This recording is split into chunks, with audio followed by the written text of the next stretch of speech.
দাবি আদায়ে জগন্নাথের সাবেক বর্তমান শিক্ষার্থীদের সমাবেশ আজ। জুমার পর গণ অনশন, সরকারের সুস্পষ্ট ঘোষণা ছাড়া রাজপথ না ছাড়ার অঙ্গীকার। ভারত পাকিস্তান অস্ত্রবিরতির মেয়াদ রোববার পর্যন্ত বাড়ল। শান্তি আলোচনা শুরুর প্রস্তাব পাকিস্তানের প্রধানমন্ত্রী। দেখছিলেন ক্রাউন সিমেন্ট সংবাদ শিরোনাম, এবার বিস্তারিত। 70% আবাসন ভাতা, বাজেটে বরাদ্দ বৃদ্ধি এবং সব প্রকল্পে অগ্রাধিকার দেওয়ার 4 দফা দাবিতে টানা তৃতীয় দিনের মতো রাজধানীর কাকরাইলে অবস্থান নিয়ে বিক্ষোভ করছেন জগন্নাথ বিশ্ববিদ্যালয়ের শিক্ষার্থীরা। সাবেক ও বর্তমান শিক্ষার্থীদের অংশগ্রহণে আজ সমাবেশের কর্মসূচি রয়েছে। টানা তৃতীয় দিনের মতো সকাল থেকেই সড়কে অবস্থান নেন জগন্নাথের শিক্ষার্থীরা। শিক্ষার্থীদের সঙ্গে একাত্মতা প্রকাশ করে রাজপথে অবস্থান নিয়েছেন শিক্ষকরাও।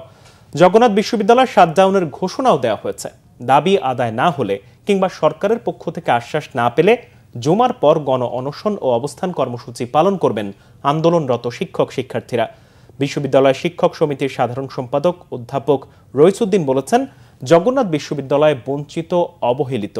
দাবি না মানা পর্যন্ত আর পেছনে ফেরার সুযোগ নেই।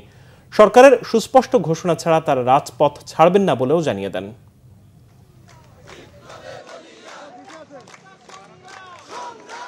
জগন্নাথ অবহেলিত, বঞ্চিত, নিষ্পেষিত, এটা ঐতিহাসিকভাবে সত্য। এবং এই বৈষম্যের নিরসনের জন্য আমার শিক্ষার্থীদের যে আহত আন্দোলন এবং সেই আন্দোলনে জগন্নাথ বিশ্ববিদ্যালয়ের দল মত নির্বিশেষে সকল শিক্ষক, কর্মকর্তা, কর্মচারী সবাই একটা। সুতরাং আমাদের দাবি, আমরা যা দাবি করেছি পূর্ণাঙ্গ রূপে সেই দাবি মানতে হবে। দর্শক, কাকরাইলে রয়েছেন সহকর্মী ফজলে রাব্বি, আমরা যুক্ত হব তার সাথে। রাব্বি, জগন্নাথ বিশ্ববিদ্যালয়ের শিক্ষার্থীদের সমাবেশ কর্মসূচির এখন কি অবস্থা? দাবির ব্যাপারে তারা কি বলছেন?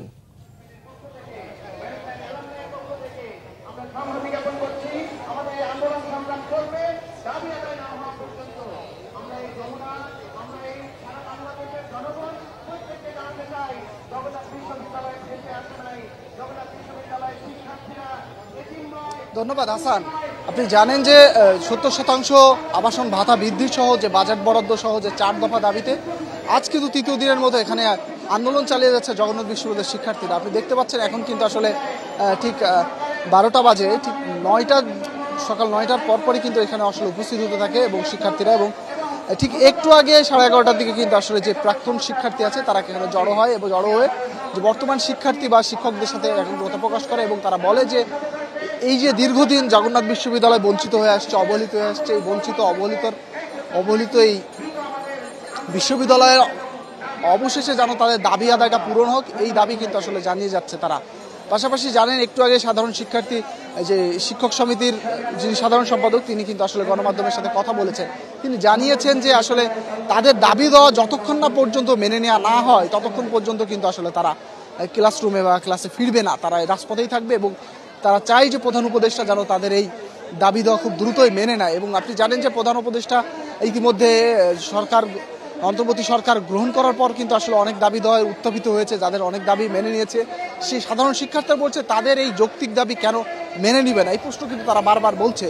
পাশাপাশি আপনি জানেন যে 24-এর যে গণ অভ্যুত্থান, এই গণ অভ্যুত্থানে কিন্তু আসলে ছাত্র জনতার ব্যাপক একটা ভূমিকা ছিল। এই ভূমিকা তারা কেন এখন পর্যন্ত আসলে ছাত্রদের এই জিনিস দাবি দেওয়া, শিক্ষার্থীদের দাবি দেওয়া মানছে না, সেটা নিয়েও কিন্তু আসলে তারা প্রশ্ন উঠেছে।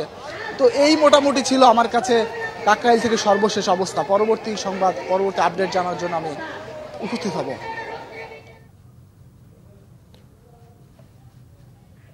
রাব্বি, আপনাকে ধন্যবাদ। দর্শক, জগন্নাথ বিশ্ববিদ্যালয়ের শিক্ষার্থীদের দাবি দেওয়া সম্পর্কে এবং তাদের বিক্ষোভ সম্পর্কে জানাচ্ছিলেন সহকর্মী ফজলে রাব্বি। যাচ্ছি অন্যান্য খবরে। আকারে বড় ও সুস্বাদু হওয়ায় সোনারগাঁওয়ের লিচুর চাহিদা দেশ জুড়ে। এবার ফলনও হয়েছে ভালো, যাচ্ছে বিদেশেও। সোনারগাঁও থেকে আলামিনের রিপোর্ট। সোনারগাঁওয়ের প্রতিটি বাড়ির আঙিনা, পুকুর পাড় ও বাগানে সারি সারি লিচু গাছ। থোকায় থোকায় ঝুলছে লাল টুকটুকে লিচু।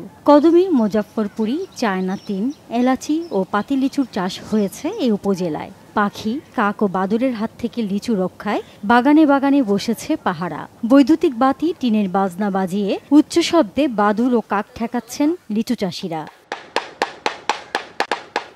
বাজারে এসেছে পাতি, কদমি ও বোম্বাই লিচু। কদমি লিচু আকারে বড় ও সুস্বাদু হওয়ায় এর কদর বেশি। দেশের বিভিন্ন জেলার পাইকাররা এখান থেকে লিচু নিয়ে যাচ্ছেন ঢাকার বাদামতলী সহ বিভিন্ন বাজারে। লিচুর মানও ভালো, খাওয়াও ভালো হবে, ইনশাল্লাহ ফলনও ভালো। আমরা আশা করি ইনশাল্লাহ লাভবান সবাই হবে। এটা হচ্ছে গিয়া আপনার কদমি লিচু, চায়না থিরি আছে, বোম্বাই আছে, পাতি লিচু আছে, বেদেনা আছে, আপনার লিচু অনেক রকমের। এখানে কেনার জন্য এসে পড়েছি, নিজে হাতে পেরে খাওয়ার জন্য। এটা খেতে খুবই সুস্বাদু, আমরা সবাই মিলে আসলাম, নিজ হাতে পেরে খেলাম, ভালো লাগলো।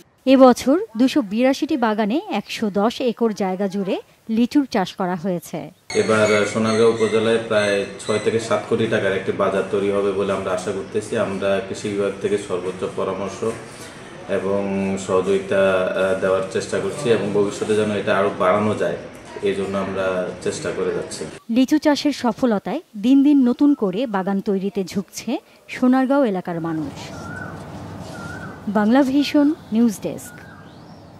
আন্তর্জাতিক প্রসঙ্গ। ভারত পাকিস্তান অস্ত্রবিরতির মেয়াদ বেড়েছে আগামী রোববার পর্যন্ত। এমন অবস্থায় শান্তি আলোচনা শুরুর প্রস্তাব দিয়েছেন পাকিস্তানের প্রধানমন্ত্রী শাহবাজ শরীফ। অস্ত্রবিরতির মেয়াদ বৃদ্ধির খবর বৃহস্পতিবার পাকিস্তানের সিনেটের অধিবেশনে জানিয়েছেন পররাষ্ট্রমন্ত্রী ইসহাক দার।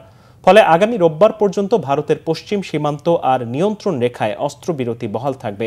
এর আগে 10 মে দুই দেশের director general of military operations DGMO পর্যায়ে হটলাইনে যোগাযোগের ভিত্তিতে অস্ত্রবিরতি শুরু হয়। বৃহস্পতিবার পর্যন্ত 3 দফায় হটলাইনে যোগাযোগ করেছে দুই দেশের সেনাবাহিনী। এই কথোপকথন খুব শীঘ্রই বেসামরিক পর্যায়ে শুরু হবে বলে আশাবাদী ইসহাক দার। এদিকে দ্বিতীয় দিনের মতো পাকিস্তানের প্রধানমন্ত্রী শাহবাজ শরীফ জানিয়েছেন ভারতের সাথে শান্তি আলোচনায় বসতে প্রস্তুত পাকিস্তান। আন্তর্জাতিক গণমাধ্যম রয়টার্স তাকে উদ্ধৃত করে এই প্রতিবেদন প্রকাশের আগের দিনও স্থানীয় গণমাধ্যম ডন এমন ইঙ্গিত দিয়েছে। এক্ষেত্রে শুধু কাশ্মীর নিয়ে আলোচনা চাইলে তা সম্ভব নয় বলে স্পষ্ট জানিয়ে দিয়েছেন ভারতের প্রতিরক্ষামন্ত্রী রাজনাথ সিং।